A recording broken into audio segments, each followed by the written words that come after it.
Have you ever looked around and realized that the people you love most are the very reason you can't move forward?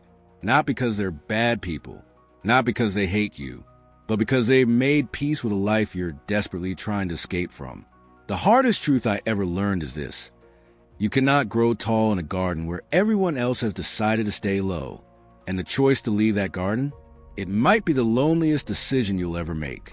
I'm the Cosmic Sage, and today I'm going to tell you about a man who loved his friends more than he loved his future. Until one cold night forced him to choose between belonging and becoming. And that choice broke him before it saved him. Stay with me, friends, because if you've ever felt guilty for wanting more than the people around you, this story will set you free. But before we ride into this tale, I need something from you. If you're new here, hit that subscribe button right now. Every week, I bring you stories from the Old West Idle Challenge, everything you think you know about life, about loyalty, about growth. And if you've been riding with me, show some love with that like button. It helps more folks find these lessons. Now let's get into it. The year was 1886, and the town of Copper Ridge sat in the shadow of the Montana mountains. It was a mining town, the kind of place where men broke their backs pulling ore from the earth, drank their pay on Friday nights, and started the whole cycle over on Monday morning. Living in that town was a 27-year-old man named Elijah Cross. Elijah worked at the assay office. He tested or samples, kept records, calculated values. It was steady work, safe work, the kind of work that made his mother proud and his friends say, "You got it better than the rest of us breaking rocks." But Elijah didn't feel better. He felt like he was suffocating slowly. See, Elijah had dreams that didn't fit in Copper Ridge. He wanted to learn about mining operations, about business, about how to run a profitable claim. He'd been saving money in secret, planning to start his own small mining consultation business, helping claim owners optimize their operations.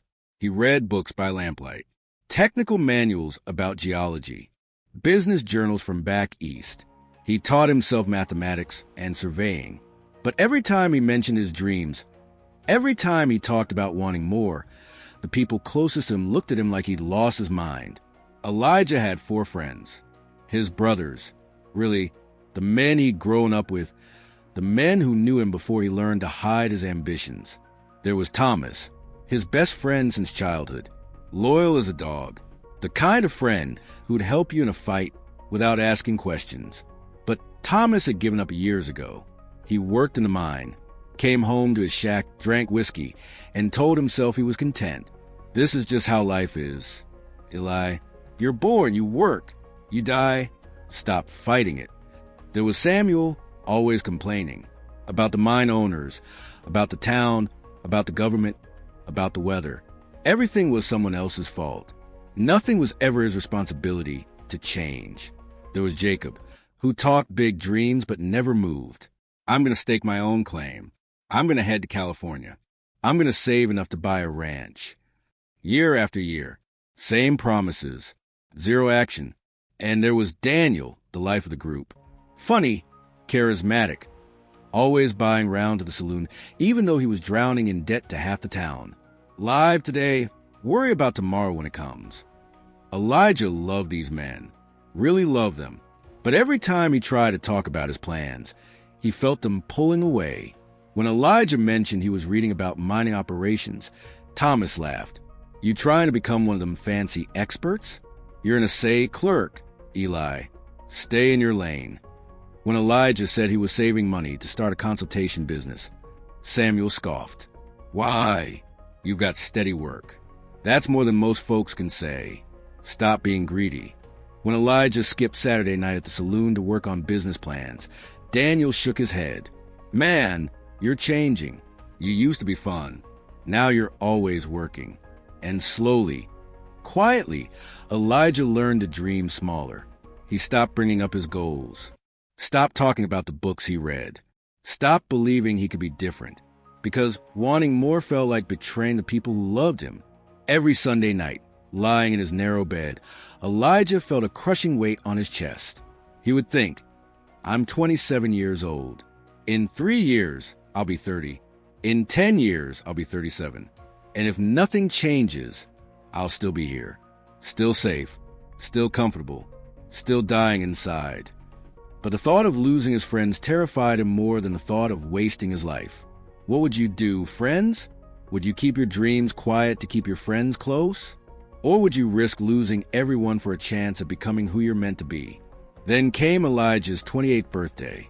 He'd told his friends about it weeks in advance, made plans to meet at the Red Canyon Saloon. He even offered to buy the first round because he wanted them all together. The night arrived cold and clear. Elijah sat at the corner table he'd reserved, wore the new vest he'd bought, checked his pocket watch every few minutes. Thomas sent a message through a kid. Got called in for extra shift. Sorry, Eli. We'll celebrate next week. Samuel didn't show. Elijah saw him later, drunk at the other end of the saloon with some minors, avoiding eye contact. Jacob never even sent word. Just didn't come. Daniel walked right past Elijah's table, saw him sitting there alone, waved awkwardly, and sat with a different group. Elijah sat at that table for over an hour. The bartender kept asking if he wanted to order. Other patrons glanced at him with pity. He could feel their thoughts. That's Elijah Cross, sitting alone on his own birthday. Poor bastard. Finally, Elijah paid for one whiskey he didn't drink and walked out into the cold night. When he got back to his room, he stood in front of his small mirror and saw someone he didn't recognize anymore. A man who had made himself small to fit in with people who didn't show up when it mattered. He whispered his reflection. They don't care about my dreams because they gave up on their own. But here's what broke him. He realized he was angrier at himself than at them, because they were living exactly the lives they chose. They were honest about who they were, about their limits, about their acceptance of their lot. But Elijah had been lying, pretending he was fine with mediocrity, pretending he didn't want more, pretending he belonged in a circle that had stopped moving forward. He grabbed a business card he'd gotten 3 months ago at a mining investors meeting in the next town over. He'd gone once, felt like an imposter among all those successful men, and never went back. His hand hovered over the card. He thought, if I reach out to these people, if I try to join that world, I'll lose my friends. I'll be alone. But if I don't, I'll lose myself. He took a breath. And the next morning, he rode to the telegraph office and sent a message. Elijah Cross here. I attended your meeting in August. I'm ready to show up and learn. When's the next gathering? 5 days later, Elijah rode to Silver City for a mining business symposium. He'd never felt more out of place in his entire life. Everyone seemed smarter, more successful, more confident. They talked about yields and investment returns and expansion strategies. Elijah had nothing to contribute. He almost left. Then an older man, maybe 55, with gray hair and sharp eyes, noticed him standing awkwardly by the door. First time, the man asked. Elijah nodded. I can tell. You've got the look. What look? The look of a man who just realized his old life doesn't fit anymore, but his new life hasn't started yet. The man introduced himself as Nathaniel Morrison, a retired mine owner who now advised young entrepreneurs. Sit down, son, he said. You look like you need to hear something. Nathaniel pulled out a piece of paper and drew 5 circles around one center circle. See this? He pointed to the center. This is you. He pointed to the outer circles. These are the 5 people you spend the most time with. Then he drew arrows from each outer circle pointing toward the center. Every person in your circle is pulling you. Some pull you up, some pull you down, some pull you sideways, keeping you comfortable but not growing. He looked at Elijah. Right now, son, how many of your 5 are pulling you up? Elijah thought about his friends. His throat tightened. None, he whispered. And how many are pulling you down? All of them. But they don't mean to. Intention doesn't matter, Nathaniel interrupted gently. Gravity doesn't ask permission. If you spend time with 5 men sinking, you'll sink too. It's physics. It's mathematics. You become the average. He drew another diagram. One man climbing a mountain, 5 hands reaching up from below, trying to pull him back down. Here's what nobody tells you. Elijah, when you start to climb, people who've accepted the valley will try to pull you back. Not because they hate you, but because your climbing reminds them that they stopped, that they chose to quit. Elijah felt tears forming. But they're my friends. They've been there for me. Have they? Nathaniel asked softly. Or have they just been there? Being present isn't the same as supporting growth. Laughing together isn't the same as pushing each other forward. He leaned closer. You can love people from a distance, Elijah, but you cannot grow with people who've chosen to stay still. Nathaniel's voice got even quieter. I need to tell you something else. The next 6 months will be the loneliest of your life. You'll feel like you don't belong anywhere. Your old friends won't understand you. Your new circle won't fully trust you yet. You'll be in the wilderness between two worlds. That's where growth lives, in the lonely middle. And most men turn back because they can't handle it. He looked Elijah dead in the eyes. Can you handle it? Nathaniel was right. The next 6 months were hell.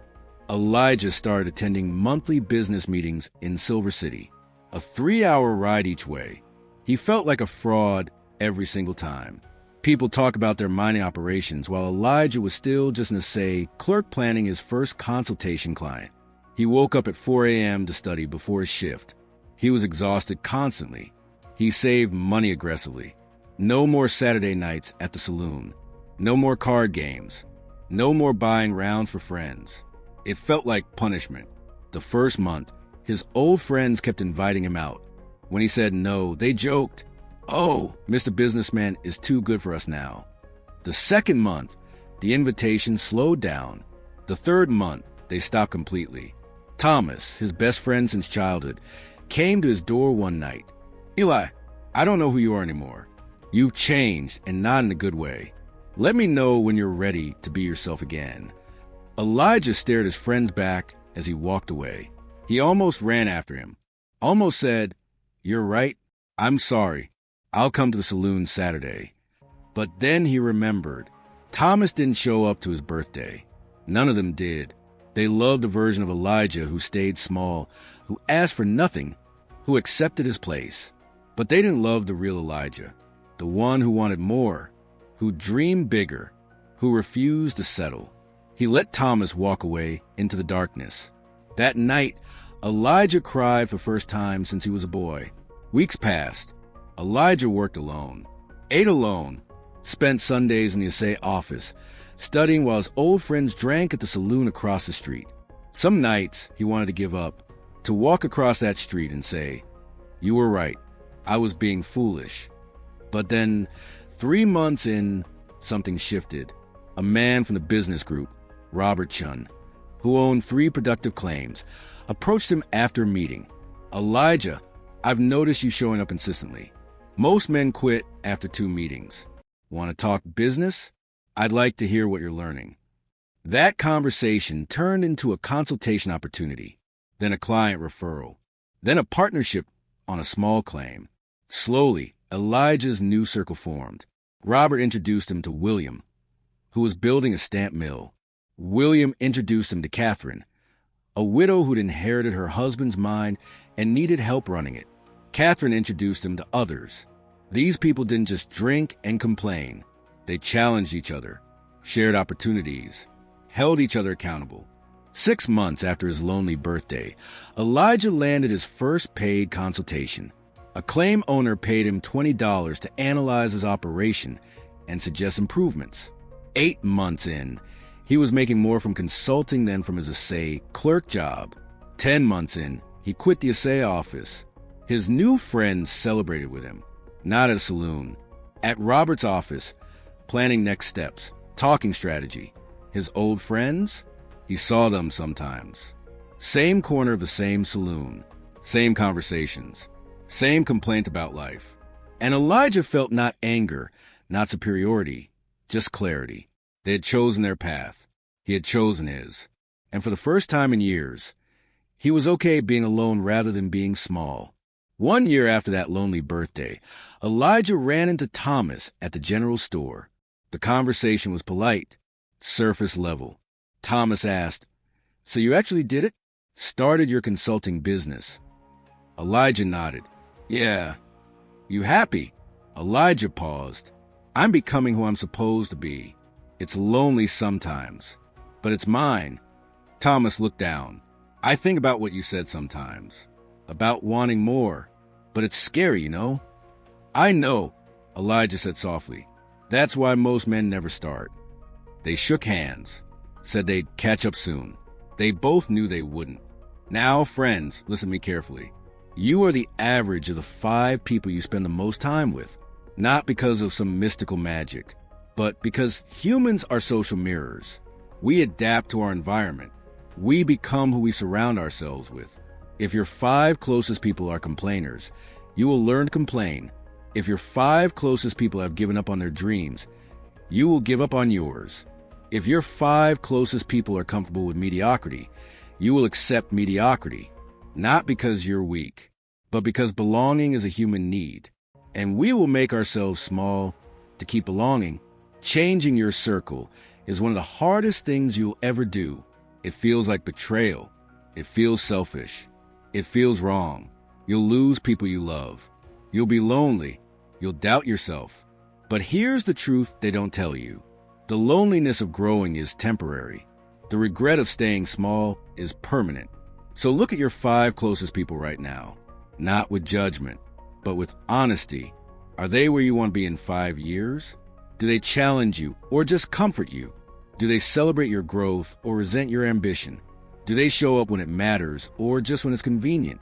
You don't have to abandon anyone, but you do have to be honest about who gets your time, your energy, your future. Elijah didn't hate his old friends. He loved them, but he loved his future more. And sometimes, friends, love means distance. What would you do? Would you stay in the valley with people who love you but won't climb? Or would you climb alone until you find others already climbing? This week, I want you to do something uncomfortable. 1. Spend time with someone who intimidates you. Someone who's already where you want to be, even if you feel like you don't belong.